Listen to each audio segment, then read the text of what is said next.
Olá a todos, bem-vindos à Escola Kitonite. É com prazer que trazemos até vós mais uma aula desta escola. Como podem ver, estamos na nossa aula número 19 desta terceira teoria, que, como eu já disse várias vezes, tenta explicar os capítulos 8 e 11 de Daniel.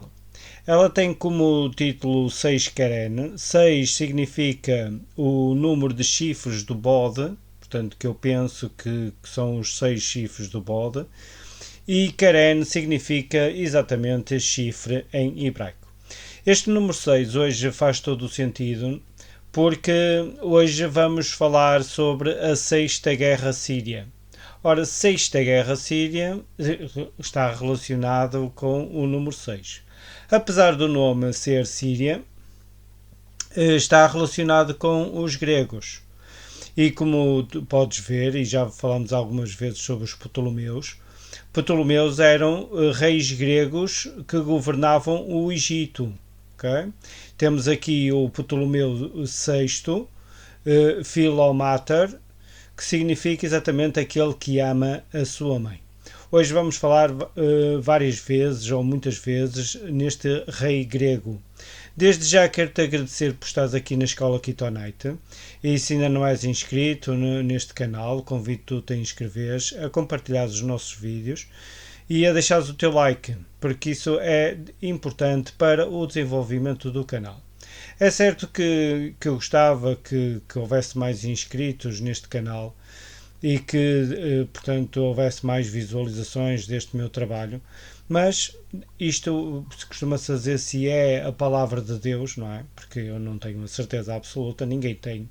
Portanto, quando às vezes te disserem que aquilo que estão a dizer é a verdade, costuma-se dizer desconfia sempre, está bem? Porque a verdade é a palavra de Deus e às vezes as pessoas estão a ler uma coisa e estão a dizer outra, não é? Obviamente que eu também não tenho a certeza, não é? Ninguém tem. O objetivo é exatamente trazer-te aquilo que nós pensamos que é e depois tu fazeres a tua análise. Desde já, quero-te agradecer mais uma vez por estares aqui na Escola Kitonite. Hoje vamos falar sobre a Sexta Guerra Síria, como eu já te disse.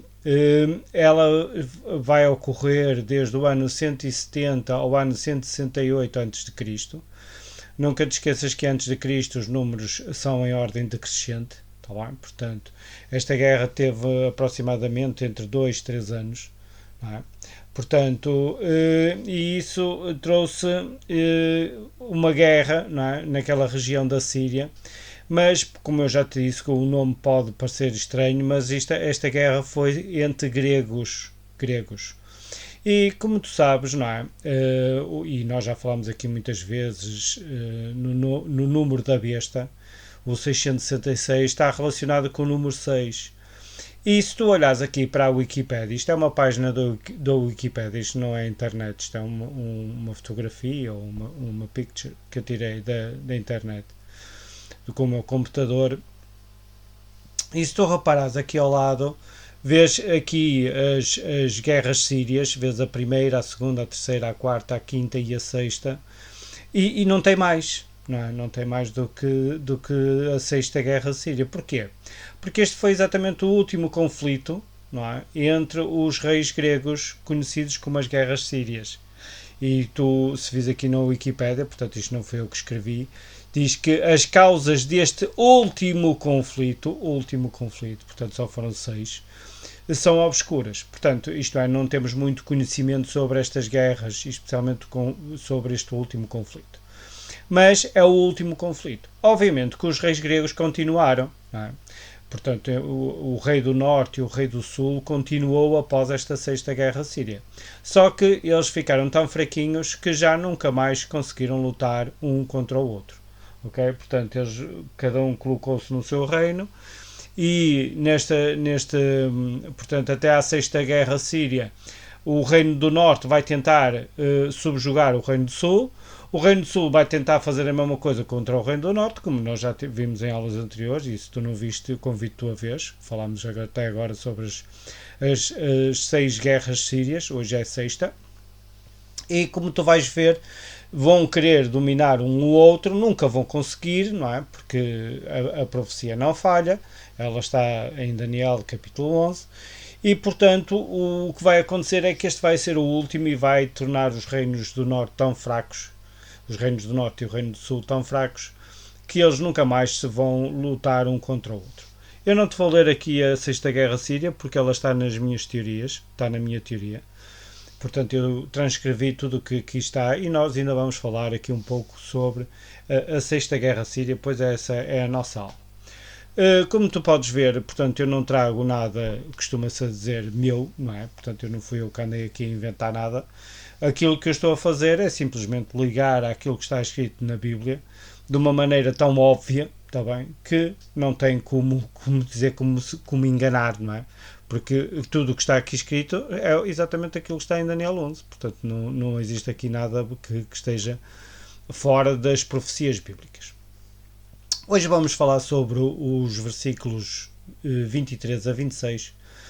E no versículo 23 diz o seguinte: E depois do concerto com ele, usará de engano e subirá e se tornará forte com pouca gente. Portanto, no engano com quem? Portanto, se tu te recordas, na última aula, nós falamos que houve um homem, não é, chamado Jazão, cujo nome em hebraico é Josué e que o nome em aramaico é Jesus, não é? Tentou, portanto, ficar como sumo sacerdote de Israel. O sumo sacerdote era o líder religioso da altura, mas também era o líder político. Era a pessoa mais influente no povo de Israel, que nesta altura contava apenas com Judá. Okay? Portanto, Israel ficava quase reduzido a Judá. Depois eles vão conquistar os territórios do reino do norte de Israel, eles vão tornar o reino de Israel bastante grande na altura dos Macabeus. Mas nesta altura ainda não, esta altura ainda eram muito fraquinhos. E, portanto, como já te disse, e essa história encontra-se nos livros de Macabeus, convido-te a ler, está bem? Portanto, apesar de eu não achar que são inspirados por Deus, eles estão repletos de história. Se quiseres conhecer a história desta altura dos gregos, dos reis gregos, está em Macabeus, está bem? Portanto, podes procurar numa Bíblia católica, tem lá os livros de Macabeus. Eu já tive a oportunidade de os ler, qualquer dia vou ler outra vez. Portanto, tem esta história desta altura. Okay? Então, esse Jazão fez um pacto com o antigo quarto Epifânio e ele prometeu a este rei pôr em Israel, okay? Portanto, os jogos, a cultura grega, em detrimento da Torá, não é? Da Bíblia. E o que vai acontecer é que depois Antíoco IV Epifânio vai contra este mesmo Jazão, nós vamos já ver isso em Macabeus, e vai trair, não é? Depois do concerto com ele, usará de engano, não é? Porque ele vai trair esse mesmo Jazão, e depois ele vai se tornar forte, de facto vai se tornar forte, vai invadir o Egito, e vai tentar, e vai conseguir conquistar algumas regiões desse mesmo território egípcio. Okay? Diz assim: nas duas passagens do livro de Macabeus que se seguem, podemos ver o comprimento dos versículos 22 e 23. O 22 já foi na aula anterior, portanto, mais uma vez que não conseguimos separar os versículos, não é? Eles estão interligados porque as profecias é mesmo assim. Então, em 1 de Macabeus 1, 11 a 15, portanto, depois podes confirmar no livro de Macabeus, na Bíblia, não é? A Bíblia Católica, diz assim: por esses dias apareceu em Israel uma geração de perversos, que seduziram a muitos com estas palavras: vamos, façamos aliança com as nações circunvizinhas, pois muitos males caíram sobre nós desde que delas nos separamos. Portanto, estas nações circunvizinhas eram exatamente os reis gregos, que nesta altura dominavam aquela região. Diz: agradou-lhes de tal modo de falar, e alguns dentre o povo apressaram-se em ir ter com o rei, o qual lhes deu a autorização para observarem os preceitos dos gentios. Portanto, este rei é exatamente Antíoco IV Epifânio, e os preceitos gentios é exatamente a cultura helénica. Construíram então em Jerusalém uma praça de esportes. Segundo os costumes das nações, restabeleceram os seus propósitos, isto é, eles já não praticavam a circuncisão, e renegaram a aliança sagrada. Assim, associaram-se aos gentios e se venderam para fazer o mal. portanto, como estás a ver, portanto, eles instauraram essa mesma cultura helénica em Israel, especialmente na cidade de Jerusalém. Em 2 de Macabeus 4, 23 a 26 diz o seguinte, portanto já estamos em 2 de Macabeus, portanto eu quero-te explicar, portanto o primeiro livro de Macabeus conta uma história, uma parte da história dos Macabeus. Em 2 de Macabeus vai contar outros pormenores que não estão no primeiro livro de Macabeus, portanto isso depois eu nunca tentei perceber porquê, mas isso deve ter alguma explicação. Mas se tu não encontrares no primeiro livro de Macabeus a parte da história, vai ao segundo livro de Macabeus que tens outros pormenores, está bem? Eu penso que foi alguém que escreveu o primeiro livro de Macabeus e depois alguém, ou até mesmo a própria pessoa, trazendo a outros pormenores, escreveu o segundo livro de Macabeus. Mas é muito fácil depois fazer o seguimento das histórias, portanto é muito fácil. Eu convido-te a ler. Diz assim, em 2 de Macabeus 4, 23 a 26. Depois de um período de 3 anos, Jazão enviou Menelau, irmão do já mencionado Simão, a levar as quantias ao rei e a completar os relatórios sobre certos assuntos urgentes. Portanto, Jazão comprou do rei Antíoco IV Epifânio o sacerdócio, mas ele tinha que pagar uma certa quantia, okay, durante um determinado tempo. Então o que ele vai fazer é mandar Menelau a esse mesmo rei com as quantias acordadas, não é? Diz assim, Menelau, porém, tendo-se apresentado ao rei e adulando pela ostentação da sua autoridade, conseguiu para si o sumo sacerdócio, superando os 300 talentos de prata de oferta de Jazão. Portanto, estás a ver aqui a traição relatada em 2 de Macabeus de Antíoco IV Epifânio portanto, a Jazão. O que é que ele fez? Como o outro lhe deu mais dinheiro, portanto o Menelau, ele vai portanto, tirar Jazão do sumo sacerdote e vai colocar Menelau no lugar de Jazão. Portanto, aqui está a traição do príncipe da aliança, recordas-te? De eu falar na última aula do príncipe da aliança, que muitos associam a Jesus, para mim não é Jesus, é este Jazão, em que Antíoco IV Epifânio vai trair este mesmo Jazão, não é? Que em hebraico o seu nome é Jesus. Em hebraico não, em aramaico. Em hebraico é Josué.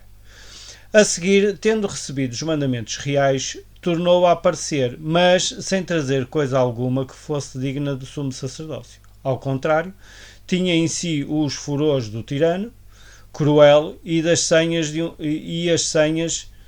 de um animal selvagem. Dessa forma, Jazão, que havia suplantado o seu próprio irmão, que era o Onias, sendo agora suplantado por outrem, foi constrangido a dirigir-se como fugitivo para a região dos Amonitas. Portanto, como tu vês, portanto, que ele já como não conseguia trazer tanto dinheiro como a Menelau, ele teve que fugir, não é? Para os Amonitas.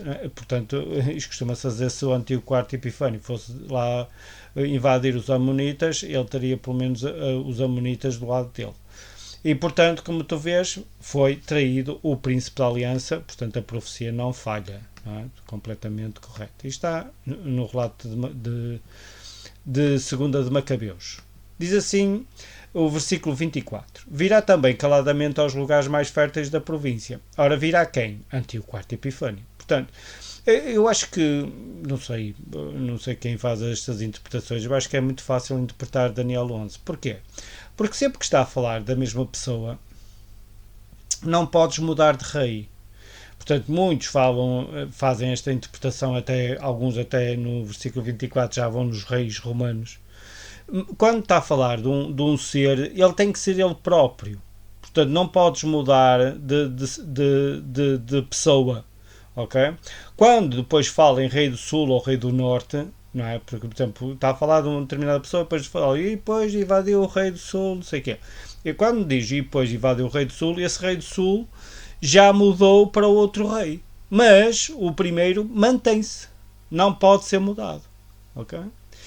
Pronto, então aqui para mim quem está a falar é exatamente Antíoco IV Epifânio. Virá também caladamente aos lugares mais férteis da província e fará o que nunca fizeram os seus pais, nem os pais de seus pais. Repartirá entre eles a presa e o despojo e os bens e formará os seus projetos quanto às fortalezas, mas por certo tempo. Ora, aqui, o que está aqui é exatamente a invasão de Antíoco IV Epifânio dos territórios do Egito. Okay? Depois tu vis aqui, eu gostava de ler isto, mas aqui ainda é muita coisa.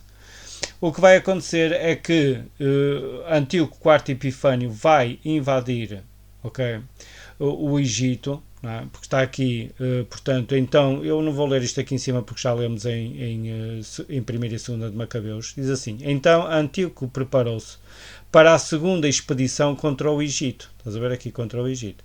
Ele vai ter duas invasões do Egito. A primeira ele vai ser, portanto, vai conseguir invadir algumas regiões. E quando os egípcios estão a ver que, de facto, Antíoco IV Epifânio está a conquistar o Egito, eles vão pedir o auxílio de Roma. Ok? De Roma. E, portanto, o que vai acontecer é que, numa primeira fase, como diz o próprio versículo bíblico, depois, se às vezes quiseres a minha teoria, tens aí no meu canal o meu e-mail. Manda uma mensagem para o meu e-mail, eu terei muito gosto em enviar-te este mesmo PDF com mais estes pormenores. Eu não vou estar aqui a ler isto tudo, especialmente isto de Isaac Newton, porque de facto ele vai invadir, ele vai fazer aquilo que os seus pais nunca fizeram, porque nunca nenhum rei conseguiu invadir o Egito como conseguiu Antíoco IV Epifânio. Por isso é que muitos dizem que ele é o maior. Mas eu penso que ele conseguiu ir mais longe do que todos os outros, e por isso a profecia de Daniel 11 termina exatamente com Antíoco IV Epifânio. Okay? Obviamente que isto depois não vamos ter o chifre muito pequeno, mas isso já vai ser noutra época, depois na altura vou-te explicar. Mas de facto quem conseguiu o máximo dos máximos foi este Antíoco IV Epifânio, que Deus não lhe chama de rei. Okay? Ele vai fazer, portanto, um pacto contra várias terras, vários reis. Ele vai conseguir. Está bem? Depois vai haver uma altura em que ele vai, portanto, como diz aqui, vai se espalhar na Fenícia o boato de que ele havia morrido. Jazão viu uma oportunidade para invadir Jerusalém, portanto, ele depois vai tentar invadir Jerusalém com 1000 homens e tomou a cidade, mas depois Antíoco IV Epifânio vai perceber que Jerusalém ou que a Terra Santa foi tomada por Jazão, e ele próprio vai para Jerusalém e vai matar cerca de 40.000 pessoas, portanto Antíoco IV Epifânio. E fez outros prisioneiros e vendeu para fazer dinheiro. Depois mais à frente nós vamos ver um bocadinho sobre esta história também, desta invasão de Epifânio. Portanto, do Antíoco IV Epifânio de Jerusalém, mas para já vamos ficar por aqui. Agora vou à parte que eu gosto mais nesta aula, que é exatamente falar sobre a Sexta Guerra Síria. Okay? Portanto, porquê? Porque Antíoco IV Epifânio vai invadir o Egito, não é? E isto vai provocar exatamente a Sexta Guerra Síria. Diz assim: isso suscitará a sua força e a sua coragem contra o Rei do Sul. Ora, portanto, como já está aqui a falar novamente do Rei do Sul, obviamente que o Rei do Sul mudou, não é? E então, para mim, este é o Ptolomeu VI Filomater. E repara mais uma vez, Ptolomeu VI Filomater, a Sexta Guerra Síria. Portanto, parece-me aqui muita coincidência do número 6. Não é? Costuma-se dizer, as profecias bíblicas são extraordinárias. Portanto, há aqui sempre uma ligação entre os diferentes conceitos. Não é? Portanto, agora repara, Ptolomeu VI Filomater e Guerra Sexta, ou a Sexta Guerra Síria, ou a Guerra 6, não é? Número 6 das guerras sírias. Portanto, mais uma vez, o 666 aqui bem presente, já sabes que eu associo o número 666 aos gregos. Isto são tudo reis gregos, está bem? Depois assim, com um grande exército, e o rei do sul se envolverá na guerra com um grande e muito poderoso exército, mas não subsistirá, porque maquinarão projetos contra ele. Contra ele com quem? Contra o rei do sul. Não é?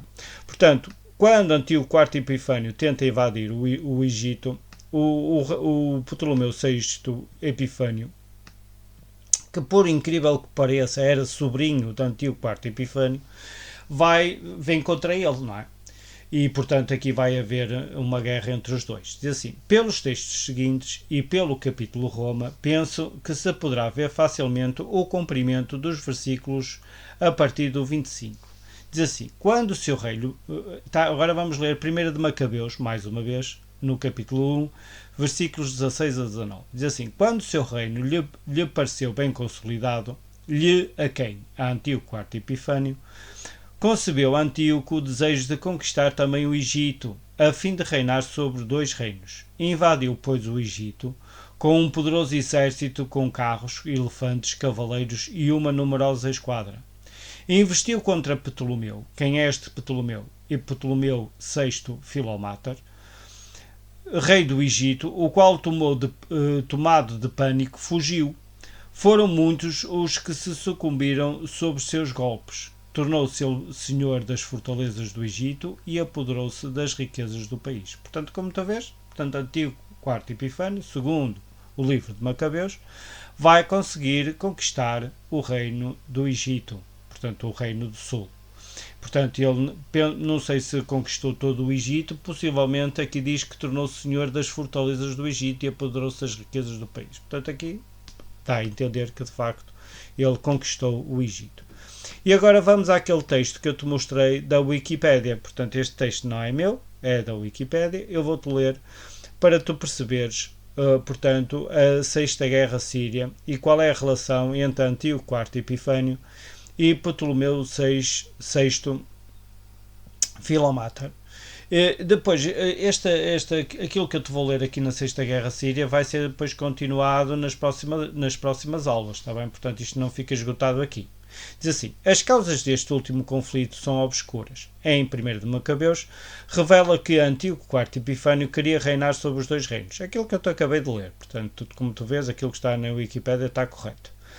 Em 170 a.C., Eulão e Leneu, os 2 dirigentes do jovem rei Ptolomeu VI, declararam a guerra ao rei seleucida Antíoco IV Epifânio. Portanto, estes 2 regentes do rei do Egito, rei grego, declararam guerra ao rei seleucida IV Epifânio. Nesse mesmo ano, os irmãos maiores de Ptolomeu, portanto, Ptolomeu VIII e Cleópatra II, portanto, Ptolomeu VIII vai reinar depois de Antíoco VI, como o próprio nome indica, mas também eram irmãos de Ptolomeu. Okay? Estes reis reinaram durante muito pouco tempo. Isto era tudo muito rápido. Lá mais uma vez, não é? O semelhante ao leopardo, muito rápido. Foram declarados co-governadores com o fim de reforçar a unidade do Egito.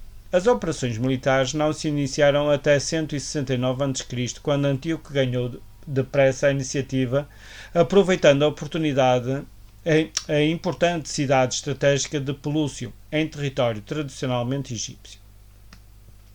Portanto, estes territórios, quer dizer, eram considerados egípcios, mas também podiam ser considerados do Reino do Norte. Portanto, isto havia sempre aqui uma divisão, uma alternância nos reinos.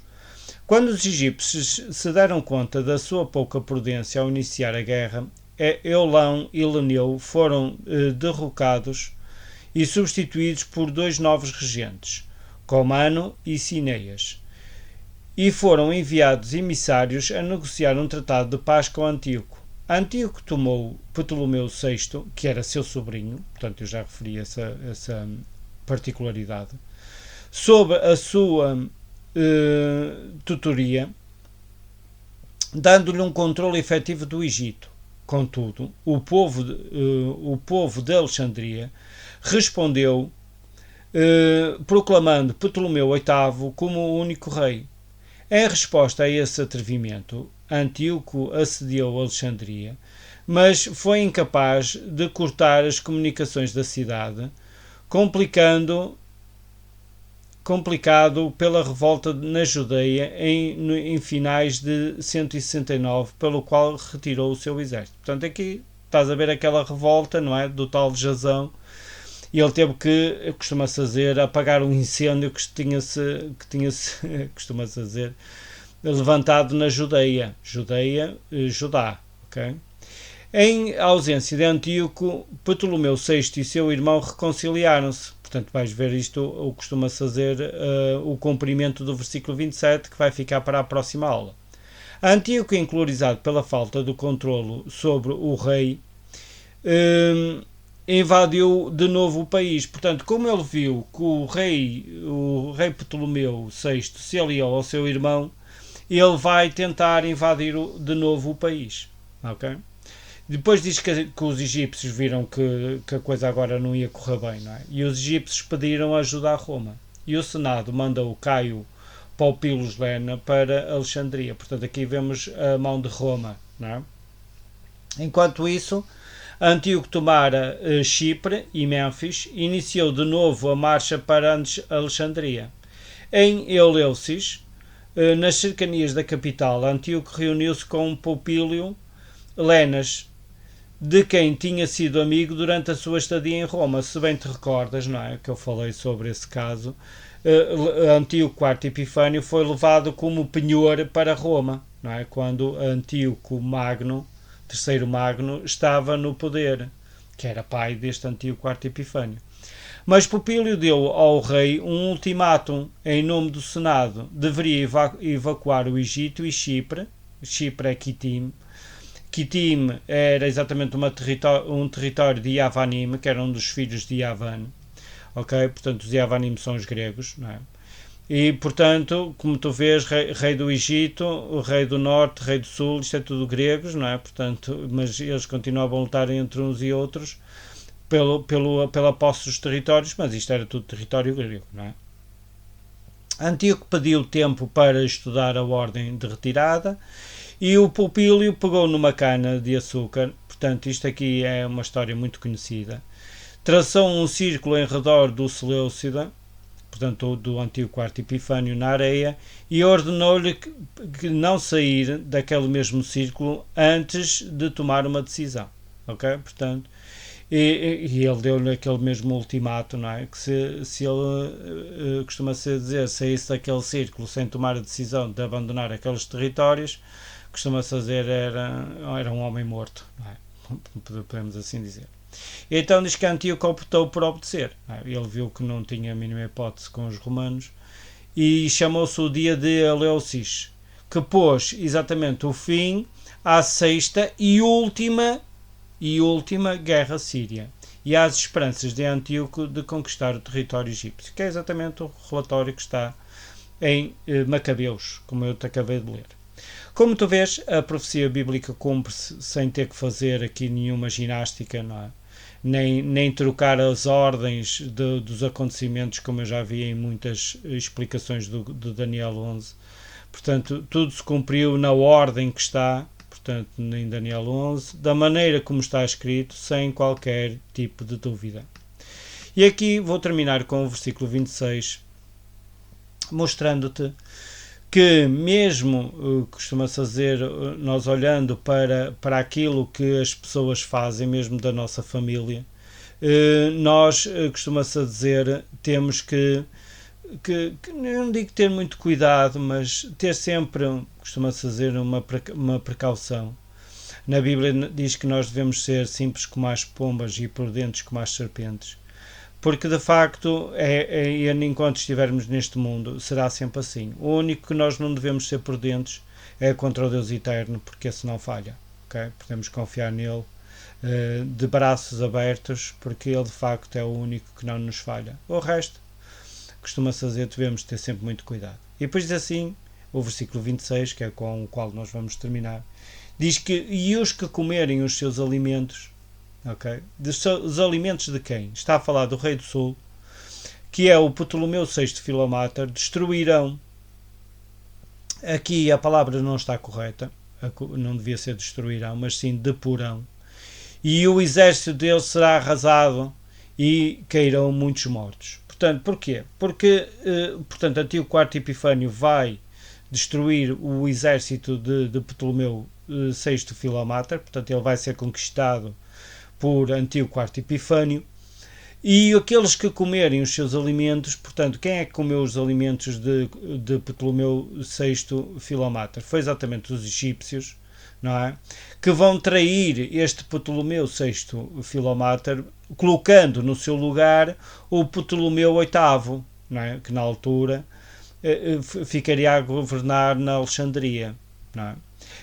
Temos aqui a tradução da Bíblia, o livro, que diz: serão os da sua própria casa quem o deporá, e o seu exército desertará, e muitos serão mortos. Portanto, os próprios egípcios se revoltaram contra o rei Ptolomeu VI Filomater, que era já um subserviente do seu tio, de Antíoco IV Epifânio, e portanto eles depois vão proclamar Ptolomeu VIII como rei do Egito.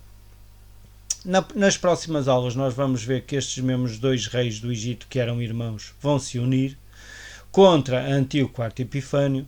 A história não acaba aqui, porque ele volta novamente ao Egito, portanto ele vai contra o decreto feito pelos romanos, e Roma vai mais uma vez entrar agora na história, mas com toda a força. Okay? Portanto, é a partir daqui que Roma vê-se que vai ser o próximo e grande império do mundo, tá bem?